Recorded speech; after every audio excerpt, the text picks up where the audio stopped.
Oh, good afternoon and welcome to Triple M Sunday Simbin, round 22 of the Telstra Premiership. All thanks to Prosper, Australia's #1 online lender to small business. PROSPA. Visit prosper.com today.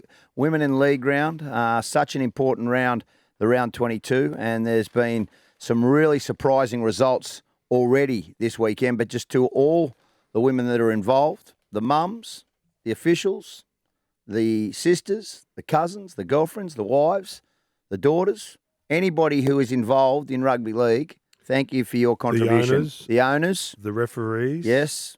The board members. Yes. Everybody involved in rugby league, thank you for what you do. You are a huge part of this game, and that's what makes it so great. The players, there's a lot there.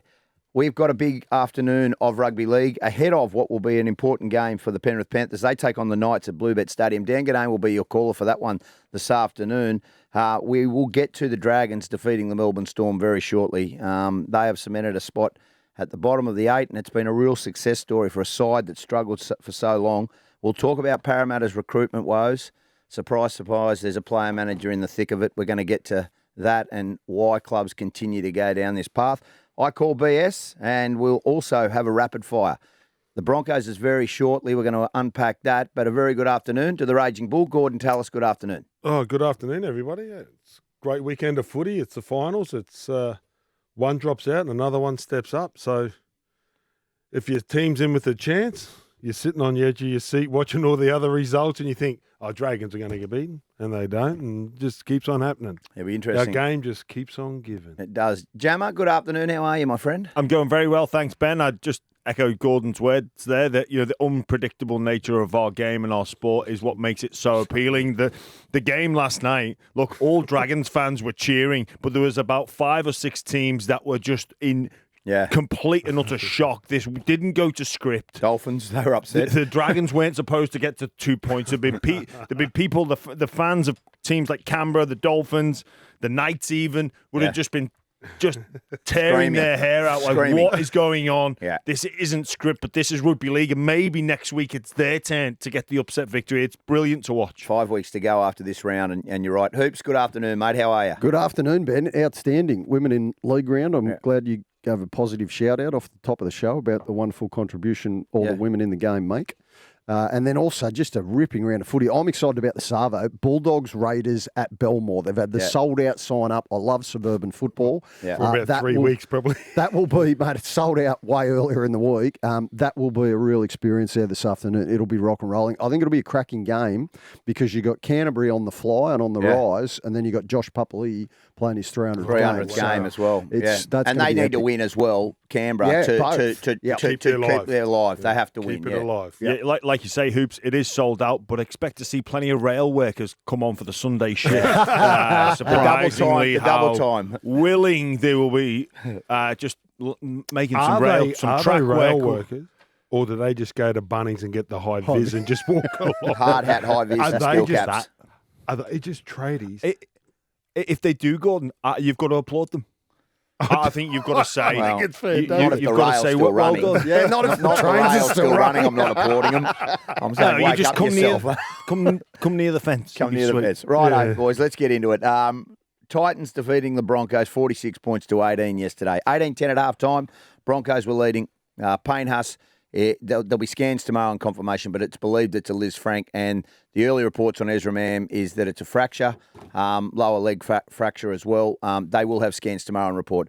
But this in end is the end of Brisbane's chances to make the 8. Last year's grand finalists will not be featuring in this year's semi-finals.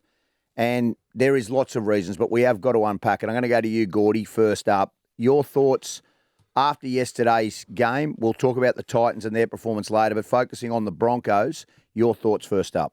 Titans were outstanding. So it wasn't about Brisbane, it was about the Titans for us. And going there, and the board members said that this is all going to be about Brisbane's season, where they've come and their season's on the line, they're on life support, they've got a new coach, they've lost the first 6. They go there playing against a desperate side and they win. And they said all the headlines will be about Brisbane, not about the Titans. It was fantastic. Kinney at fullback, Campbell at 6, and playing against a real desperate side. And they were under the pump. I think it's their biggest crowd since 2008. Yeah, that's true. 25,000. And it's always, and it's epic. And then when it's on a Saturday afternoon, like driving down, it was a bluebird day. There wasn't a cloud in the sky.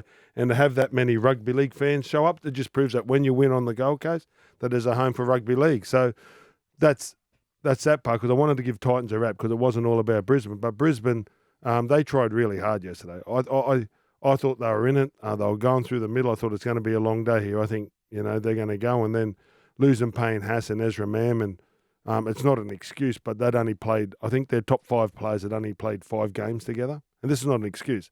They'd only played 5. Well, now it's 5.5 because Payne Haas didn't get through a half. And he played 10 minutes. He played 10 minutes. With everything else that's going on, I thought they started well. I thought, they were on fire. They were going through the middle. Carrigan again was absolutely outstanding. And then they just run out of troops. And then to me, when I look at the young guys there, they fell off a cliff. You know what I mean? So like with 20 minutes to go, I know they fell away, but they had no ball.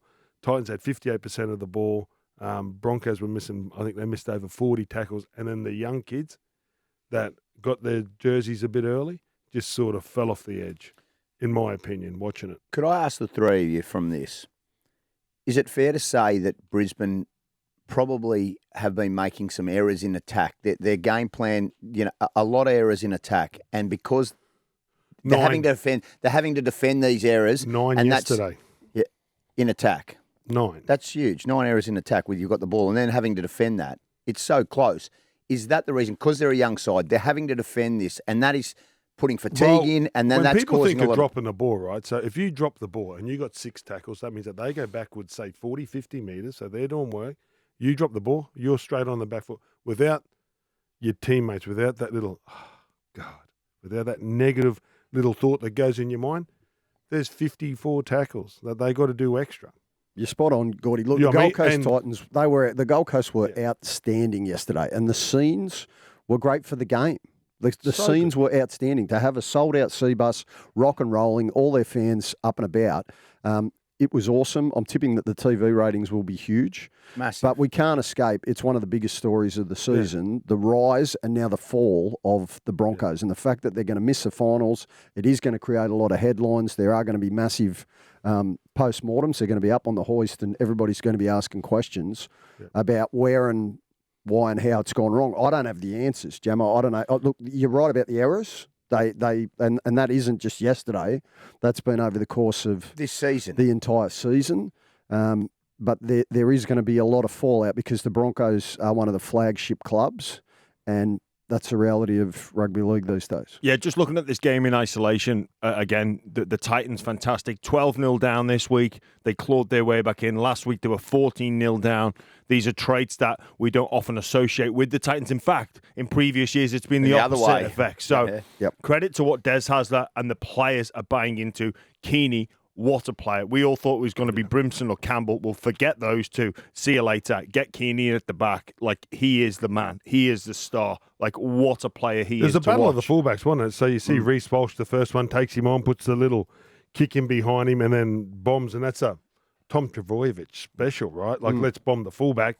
Tom's 6'5", not 5'5", Reece, sorry, but you're not that tall. But, yeah, do out jump. That was a great battle. But for me with Brisbane, right, like when I came down here in Crawls and we sit on 360, they go, it's Brisbane. Brisbane's the powerhouse. Brisbane's this. When I grew up, it was. Every kid in Queensland, when they came in when I was 15, that's the jersey. Everyone wanted to play for the Broncos. Everybody, right? Then, and you had a star-studded side. Absolutely. An origin side. Absolutely, right? So every kid in Queensland.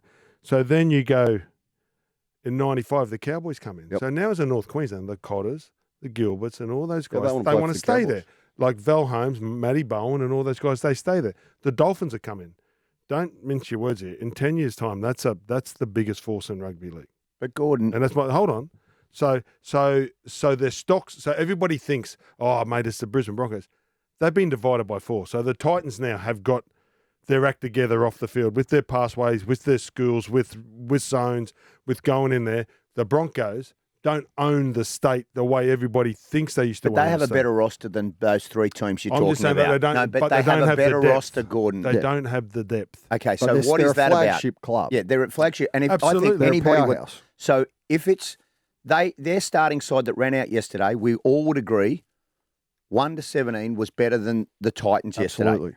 The Titans outworked them. That's one of the reasons. But you want to talk about But depth. Brisbane's confidence is absolutely shot, and you can almost feel it through the screen. So when they go a man down, the Simbin, they only got 2 points. Yeah. Again, this all plays into the psychological aspect of the game, the mind game. Like, hang on, we took the 2, but then we've not converted any of this numerical advantage into more tries, which most teams should do on a fast track like it was yesterday. You would anticipate that. But when the Titans scored to start to close the gap, you could feel it through the screen that Brisbane were just under this wave of pressure. And it's not just the pressure of the Titans, it's the pressure of the season, it's the pressure of expectation. It's the pressure of the jersey. It's the pressure of last year's grand final loss. Yeah. And it's all just stewing them up. It's the problem with the Broncos at the minute, it isn't physical. I don't think it's preparation. I think it's upstairs. And we've said this before, and it compounds as well. It doesn't go away. Right, well, let's visit that. You said you spoke to Herbie and Flegler, right? So they've moved on from the club. Yeah, but they've not moved on from the day. The grand final. Yeah. Well, Adam Reynolds spoke about it this week. He said that he had, and he accepted his responsibility. I get for it, but these are 2 other guys, absolutely, right? And younger, and so everybody's different. You're right, Gordon. Everybody handles it differently. So Elf would walk off the field, right? I'm filthy. Shane Webke carried his divots, and Thorny carried them for 3 days, right? Yeah. And then it's like when Ben Hunt, dare I bring it up, dropped the ball in the grand final. Yep. The day they got back on the plane, Alf just threw a beer to Kevin. He dropped it and goes, "Oh, don't worry." But and it's more like, listen, let's break it. You made a mistake. Let's move on. Let's put that in the past, because Alf had this great ability. James Maloney is one of the current players that's got this. Cameron Munster would be a guy. He just puts it behind me. Nathan Cleary has spoken about not dwelling and putting it behind him. So then that's why he's gone to the next level. He just doesn't worry about the mistakes he makes. So how do you fix that? I'm interested. You guys as players, both of you, you've had losses. Both of you have had losses. How do you move through that? Because if that's the case, it's always there. broken this season. To me, see, so this is where it's different. For me, the 93 grand final, I always think of Jason Stevens breaks his thumb. I think I should have went on. And then I think of that in Brisbane, and they had to come from 5th that day, and we didn't play that great. So every time you lose a big moment, or you lose a State of Origin, and the 2000 grand State of Origin when we lost 56, that sits with you. Okay, the pain, like the cut, but like they sit with you. They were games that we lost. Brisbane had that game won. Yes, they didn't like Brisbane. Where I've. But didn't you see similar things I've never yesterday? I've never been in that situation where I'm in a running race, and at the 90-meter line, I put my hands up and someone runs past you. Like, could you imagine that at the Olympics now, that you've done it? So you've won the race, you've done all the hard work, and you just celebrate a little bit, or you just ease off and someone beats you. Not even celebrating it, Gordy, but what was about to come, what was about to happen to them. It was about to be this new dynasty, this new era of Broncos, and Do we remember that game? Do we remember that game though? If you look at it, halftime, Flegler scores just on halftime, but Penrith had the whole run, and it was mistake-ridden by Brisbane in that first half. Second half, and they still people. Hang on, I know, but Dobbo, you're saying this. That Broncos couldn't have played as bad as they did in the opening 40 minutes, and they still had it won. Ezra Mam, 3 bits of brilliance. Yeah. Okay. It's over. And then, guess what happens? They make mistakes again, and Penrith come back. Now, can't you see there's a pattern this year that same sort of risk and reward, but also, and they're making mistakes, and then that's happening again this year? Luai wasn't fit. Isaiah Yeo went off for a HIA. Like, you talk about the stars lined for them that day. And you know what? Me and Gordon and any other former athlete can talk about how you got over it personally, or how the group dynamics changed, and we need to get over it as a group. Honestly, for a situation like this, it needs professional help, in my opinion, because it seems clear that there's a wave of pressure, and it's still, or there's something still there. there is something still there. Well, the left Don't edge all needs clubs? fixed. Don't all clubs? They've all got psychologists these days, don't they? I'm sure that they would have. Like I listened to Adam Reynolds when you interviewed him during the week, Dobbo, and he spoke about how the fact what they did after that grand final, they came back, they reviewed it, they watched the game, they all internally admitted their errors, admitted their mistakes, admitted that they did take the foot off and open the door for Penrith to stage one of the greatest comebacks of all time. But boys, I don't think we can dance around it any longer, right? Kevy, I know, is a great mate of yours. Yep. I have all the time and respect in the world for Kevy, but it is something that a lot of people are talking about at the moment. I think Kevy is safe. I say that because he's got a contract until the end of 2026. He's safe. He's safe. So even though this year has been disappointing, but he's going to need a fast start next year. Otherwise, the noise continues to develop and all that sort of thing. We've got to talk about it, boys. I think everybody's like the elephant in the room is it's the coach, but I have the luxury, and I know you guys will joke and say, oh well, I don't watch, but I go to training every single day. I watch Brisbane train. Nothing's changed in the last 2 years, so something's happening off the field. The coaching is still the same. In fact, it's got better, right? There's better strength and conditioning. They've got is it a depth thing? Is it a recruitment thing? I think it's areas a bit of everything, right? Yeah. It's a combination. So like then you got to evolve, right? And then the thing what struck home with me, and it's still the words when Cameron Ciraldo last week come on, and I asked him, what's your identity? When he said, it's about our identity. I said, what is it? Because the Dogs were the entertainers and they were the Dogs of war. Like Jimmy's era was Dogs of war. Like the one before that was, they just beat you up, right? Yep. Mate, when I played against the Dogs, it wasn't entertained. They didn't want to entertain. They just wanted you to get battered and bruised, right? Yeah. So that's it. And then now, we will never be outworked. So if you're going up against that guy, and if you see Nathan Cleary and how hard he works, you can't beat them if you don't work the same as them. Yeah.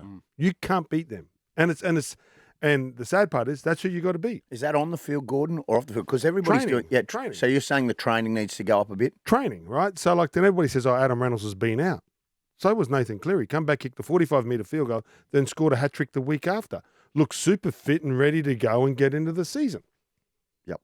So if you're competing against that guy, that's your level. If I'm competing against the Bradley Clydes, and I learnt when I went on tour with him, holy ghost, how hard you got the to level train. that he trained to get to that, Yep. I'm off the ballpark here. Do you think they got to the GF boys too easy last year? And No, and they they've taken didn't. it for granted? No, you can't. No, There's no 'cause such they thing worked as getting to a hard. grand No, final but what I'm easy. saying is No. that they didn't realise The because answer's no. so then You then don't this get year to a grand final easy. no. What I'm trying to get to is that they took it for granted and they thought they'd get back there again as easy because it seems there to are all the me. questions, right? So then you go to only 5 of them playing 5 games or 6 games together. Yep. Then you go losing Flegler, right? Yep. So then it comes down to recruitment. Farnworth. Farnworth, right? Left edge has been dreadful for them right. defensively all year. Capewell, right? See, so then, but they're the decisions that are made as a club to think that you're going to go, and then you don't realise. So I think it's just, to me, watching it, it's a perfect storm. I think that they all wait around. They think that it's going to click and happen. What happened last year? Because they probably don't know what happened last year, but something just happened. And I reckon they played against the Roosters last year, and something clicked, and they just went on, and then they just started beating the top side. So how that happens, what happens, and I said yesterday on Fox, I was involved in the worst ever Broncos side. I think we'd won one Well, out not of the 10. worst ever because one got a wooden spoon. There's a side that got a wooden spoon. We had won 1 out of 10 games. There's no team as bad as that. And then we went on a run. And then we went on run and run. But I don't know what, like Wayne, we'd call him mate, he was rattled, mate. You could hear him. Mate, we were all rattled. Mate, we're training hard. Like, I mean, getting like a preseason, like a mini preseason. Then we're going go-karting. We're going paintballing. We're going to the pub.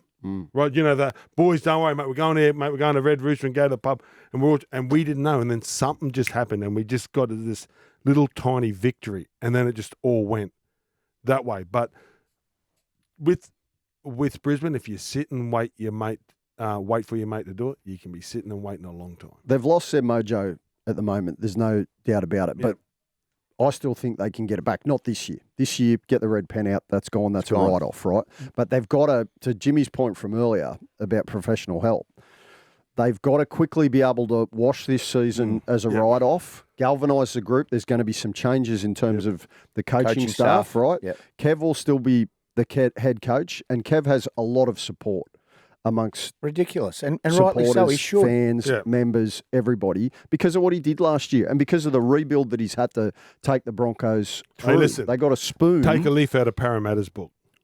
Who was better than Brad Arthur? Yeah, correct. Yeah, well, Right. don't It's take a very a lesson out of. Don't take a leaf out of it. Take a lesson out of Parramatta's So- It's a book. similar Don't go situation, down isn't that it? same road. Make the grand final, miss the playoffs the next year, and then the pressure was on Parramatta, and Kev's smart enough to know that the pressure is on him. But that's part of being a head coach. It Mate, we comes won with 2 the grand territory. finals in a row. Like that Broncos side I'm talking about. We won 2 in a row, and then had that season, and then won the year after.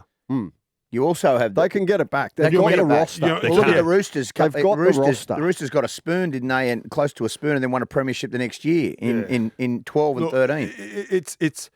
It's they're all a little bit young, like being like 22. Because I was, talking to some like old boys, and when you look at them, I had Lazo, like that was just such a winner, and just an old guy around you that just never wavered, right? And then the Lockies and that had Kevy and Alf, right? When we were 21, 20.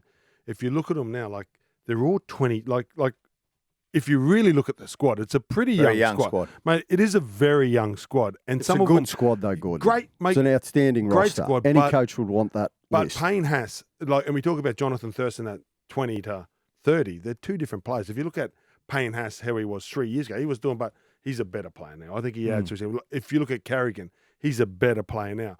Ezra Mam, in 3 years' time, is going to be a way better player than he is now. If he works out. Reece Walsh, right, is like yesterday, he lit up that place. Yep.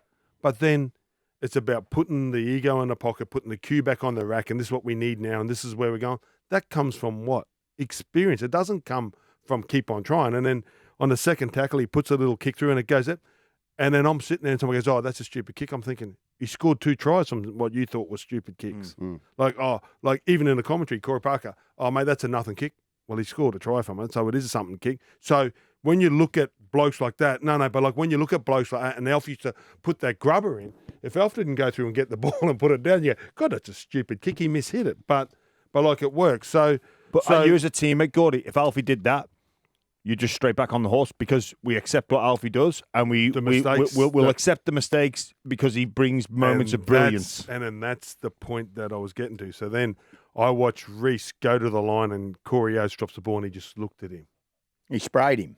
And he sprayed him, right? So for one, Corey should catch the ball. Maybe the pass isn't good, but you look at it, and I know because I've been sprayed, then I have been sprayed for not catching the ball, mate. And then they go and they're taking a hit and they put it, and you go. But in those good teams, Gordy, you have each other's back. Right? You have each other's back because if no one means to throw you a bad pass, but you know what? We have each other's back. Parramatta's, gee whiz, Jason Riles, I bet she's thinking, what am I doing taking on that? We'll get to Parramatta shortly as well. Why is that? Well, because there's a manager involved there heavily and he's losing some of his players, but we will talk to that. Hoops, James Graham, Don't Gorden forget, Tallis. normally it costs some clubs a lot more to get rid of them. Yeah, 100%. You're right. You know what I mean? Anyway, we will get to that. Ben Dobbin with you as well. Dragons defeating the Storm, 18 points to 16. Amy Park last night. Upset, yes, but geez, it's throwing a cat amongst the pigeons for the Telstra Premiership. The Dragons, it's very well detailed how poor they've been over the last couple of years. Shane Flanagan, he wasn't their first pick, but I'm bloody pleased that he's coaching that side now, and he's turned it round. And what a really good result for the Red V, and what a great challenge now with 5 weeks left, Jammer, that they're a big chance of making the top 8. And what a huge turnaround for a club that some people said, and there were people who said, they're going to be wooden spooners again this year. Yeah, how good was Flannel at the start of the season? Said, no, we're not. Straight up. Like, you've got to love that. Yeah. And, genuinely, looking at the recruitment of the Dragons, there was obviously Luciano Leilua came in, Kyle Flanagan. But that was after a few rounds, wasn't it? Because he They started. lost. Tua Pilato. They signed Tua Pilato. They lost Amone as well, which they had big raps on him for the future. So not really a lot to like, and it was going to be a big test for Shane Flanagan. I think he's definitely in the conversation with Serraldo in terms of the resources he had. It's a pure coaching performance to see the Dragons where they're at, and obviously we'll talk them up about the victory in Melbourne yesterday, because they haven't been able to usually compete with the top end of town teams. They've had some big losses against the Roosters. They were beaten well by Penrith last week, and most people just assumed it would be the same story, and then they would look to concentrate on their remaining games to try and make the 8, but they pulled that victory. Ben Hunt was outstanding. Sloan, who was supposed to be playing New South Wales Cup for a little bit longer, he was good as well yesterday. So the Dragons now really in pole position to take that 8th spot. They do have some competition, but they have the Dogs next, Titans at home, Sharks at home, Eels away, Canberra at home. After that, they'll lose one of those. They'll lose the Titans, he's saying. Mate, I just got to get into the Dragons fans, mate. I haven't heard from them for like 10 years. Oh, they're ready to come up. Clint Willoughby started to text me last night, and now Tony Harmy's back on about the Dragons. Give us a break, you mate. Just give us a break, you blokes, all right? A win like mate, that, you've won one game. A win like that can be huge for confidence within the group. No, it can actually massive. make you feel like 25 you belong. years. Yeah, since 25 years since they've won in Melbourne. Yep. And they played that game. I remember when Nathan Brown threw the ball into Lance Thompson's head. Remember that? I think it was 70 or 60. 74. Yeah, 74 nil. So, mate, the Dragons that go there and play that way, that's a game, is for the true believers. Like, then those guys are believing. Like, that dressing room believes in where they're going. And I thought they were denied an opportunity too. I thought when Sloan went through again or whatever, and then Lomax, could have grounded. So there was a couple of opportunities that they missed. Sewer was great on an edge, but and defensively, I know Melbourne were a little bit clunky at times, but the Dragons would really like that. And then they can actually just if you played in that game, the confidence that you'd come with it, through with it, beating Melbourne in Melbourne, and they started fast, and Harry Grant goes over. The Dragons earned that win, Gordy. They earned it the hard way, and I think it had all the hallmarks of a Shane Flanagan coached side. The Red V power brokers, there were some people on the board who didn't want to appoint Shane Flanagan. That's why initially they went for Jason Riles, but they must be thanking their lucky stars that he backed out of that deal and that Flano is now their man, because I was listening on Fox before the game and he was interviewed, and Will Chambers was on the Fox panel, and he was asking him about, what's the blueprint and how do you try and you have had a lot of success as a coach when he was previously at Cronulla in trying to find chinks and if there is any sort of weak link in the Melbourne Storm system. And he said, look, I love these challenges. And for them to go there, they're now sitting in 8th position. Yep. They're a genuine chance of making the finals. It's one of the best stories of the season for the Red V. It's looking good for the future as well. They've signed some experience next year with Cook and they're looking at Holmes as well. Yeah, well, there's some rumours that Holmes is going to, Holmes is potentially going to be going there. Well, they lose Lomax and Holmes coming there would be Do they lose Lomax? Well, this is the thing. I wonder now. Surely. It's watertight, as far as I know. That contract is watertight. Now, I know, and I've long subscribed to the theory. No, I've long subscribed to the theory, Gordon, that contracts in rugby league aren't worth the paper that they're written on. But Parramatta do have a contract. It's a 4-year deal. Are there any clauses in it? Probably. There are clauses. There's always a clause. There are clauses. There's a boxing clause, right? So, Zach, this was what caused part of the problem at the Dragons, was Flano didn't want Zach to have a fight over the off-season. He didn't want him boxing. And Brad Arthur, who the Eels have since resold, he said, mate, good as gold. I don't mind if you fight. Junior Borlo often does it over the summer. Regan Campbell-Gillard did it last year. I got no beef whatsoever. So there is actually a clause in the contract saying that Zach is allowed to box if he wishes. If he really wants to do that. over the course of the off-season. But otherwise, no, there's none of those other silly clauses that the Eels have become famous for. Fox have the 7:30 game next Saturday night, and it's the Dogs versus St George at Netstrata. If it's not a sellout, I'll walk to Birkenback. Just call it Jubilee Oval. Jubilee. Well, just call it Cogra. Cogra. Jubilee Oval. But brother. what I'm saying is, it's a big turnaround. Like you think about 12 months ago, they get 6,000 there on a Saturday night, middle of winter. People I would just be hope like, the yeah. skull's still alive and the skull gets up in the corner. Well, Skull was awesome. one of the Dragons' greatest ever fans. He was, yeah. Leader of the Nazis. Yeah. is that right? Mm. Anyway, we'll leave that alone. Either way, we're going to leave that right alone. What more and who else do the Dragons need to be competitive? I know Ben Hunt's going to be there next year. Flanagan's obviously their 6, but what do they need for their roster? I understand Val and I understand Damien Cook. Are they short a middle? Are they still short a middle? Like, I mean, there was one of They the went after Saifidi- Fanua Blake. Yeah, they went up to they're looking at Saifidi. Saifidi. Yeah, so clearly that they've got something that they need a tough middle there. Well, they've done a medical on Daniel Saifidi, and they're currently just trying to work out the dollars and cents in terms of how much Newcastle chip in and how much the Dragons have to pay to try and get him for next year. He's met with Flano. I think he likes the idea of a fresh start, a new challenge. So definitely that's got legs. Whether it happens or not, they've still got to sort out the money. Can I ask a simple rugby league question? Which one of the Saifidi brothers are better? It's a bit like George and Tom, because everybody used to ask me when I was at I reckon they're both Jimmy very Graham, don't laugh. I find them both very similar. Yeah. I genuinely do. Yeah. Like when they played at State of Origin level, they've both done an outstanding job. Yeah. Don't laugh, Jimmy.